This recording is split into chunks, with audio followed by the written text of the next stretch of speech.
This lesson we will talk about intriguing topic, what to say to a client and what not to say. Well, considering the fact that we have lots of information in BioWell software, there's lots of tabs and what to say. And maybe you need to filter something and not to say something. Well, we recommend such an approach that you should concentrate on the top priority. So by analyzing all the tabs that you feel confident enough with, you need to specify the sphere that is the most important for the person and talk only about that. No need to comment on the scans and pointing at the sector with the heart saying, oh, what's wrong with your heart? And the person gets right in the chair in your office and heart attack happens. I don't think you need it, right? So it's better not to comment like that and keep this, be silent and selective.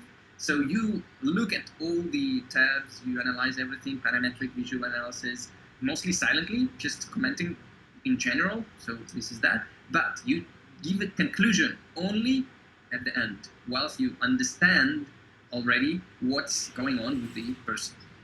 So you have to be silent and selective. Don't comment on everything. And try to stick to the cause of the problem. While you see multiple problems and abnormal emissions, you should understand that for all these things, there should be a cause problem, the main cause. So there is a root problem there. So in the case with the ideally positioned chakras that I have shown earlier on this seminar, the root cause is our antidepressants and actually the reason why this person is taking them. So same story about everything else. So for example, if you see the deviations in the urogenital system, maybe that's not the cause of the root of the problem. Maybe the innervation that leads to this hyperexcitation of the urogenital system comes from the lower back, the pelvis zone and the coccyx, from that area. And that's why you have this hyperfunctioning of the urogenital system. And again, you shouldn't punish your lower back for that. Maybe you are sitting too much and your dantian is not strong enough to keep your body straight. And henceforth, you cannot actually maintain this straight posture, and you get bent, and it leads to those problems with lower back and then with the urogenital system. So the root is in dantian, not in the urogenital system.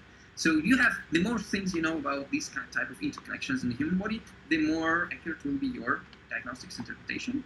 Well, it's nothing new under the moon. And it means that when you are doing this with BioWell, you should first dig into the maximum you can to the root cause and only then start talking to the patient. Then, just one example for you as a practice. Here is an example. On this screen, you can see the initial scan of the person, the scan with the filter, and then scan after exercises. 3 scans only were made at that time. It was in 2016. Quite long ago. And let's try to do visual analysis. In this case, not to waste the time on the parametric analysis in this case, we will try to use only visual. So, by looking at these images, we can see that there are breakthroughs in the lumbar zone here. We can see abnormal button here. It's pancreas, number 2. There is a breakthrough here also, but more likely stress button rather than abnormal button. Here it is definitely abnormal. Maybe a little bit breakthrough in here. And stress button in here, the epiphysis and hypothalamus. But that's it. So mainly 1 and 2. So the abnormal is only here. There is a breakthrough here in the sector of the nervous system. Well, if we go to the next scan that was done after the exercises, well, this sector looks fine, so forget about that. But after the exercises, we can see the abnormal pattern in the lower back here. It's the coccyx, pelvis zone. And splash here in the corresponding, as we discussed earlier, urogenital system, and more stress patterns in the head area. But what is interesting, we have the repeating abnormal pattern in the pancreas. So we have 2 nominations. Maybe we can say that this is also abnormal pattern in the ascending colon too, but we have noticed it only once after the exercises. These 2, the pancreas, that is with very scarce emission in both of the scans, and the abnormal emission here with breakthrough in the second scan for the lower back, while in the first scan, maybe it was also not so ideal, but well, the winner here should be based upon the principle of relative approach. So what is more life-threatening for the person?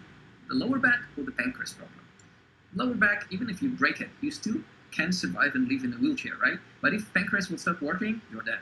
So that's why looking at this example, you might not even talk about this lower back issue with the person or with other splashes that you see in urogenital system, etc. But you rather concentrate on pancreas and trying to understand what's the reason behind that, what kind of problems the person potentially has, and why.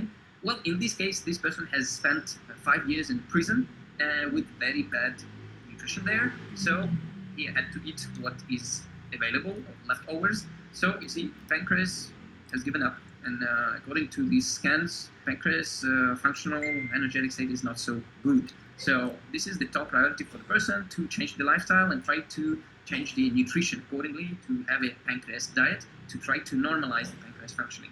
Thanks God, our organism is a self-repairing system, so you just need to change the lifestyle and it will get self-fixed in most of the cases. So whenever you talk to the patient, be silent and selective. Don't tell everything that you see. Stick to the cause of the root problem and apply a relative approach. What is relatively the most important problem and what stands out from the rest?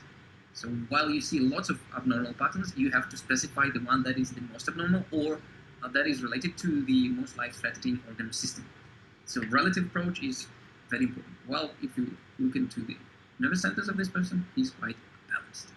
So this is it. That's our recommendations regarding how you should talk to the person. Don't say too much because people will not do anything. We are lazy by default. If you will give 10 recommendations, the probability that the person will do even one is very close to zero. If you give 3 recommendations, maybe the person will do something, maybe not, but probability is higher. But if you will concentrate the mind of the person on top priority, main problem, the probability that the person will do something is much higher. So it's your job with the BioWell to do all these multiple scans, stress tests, etc. And after that, select the top priority for the person and give recommendations based on it. Thank you. See you on the next lesson.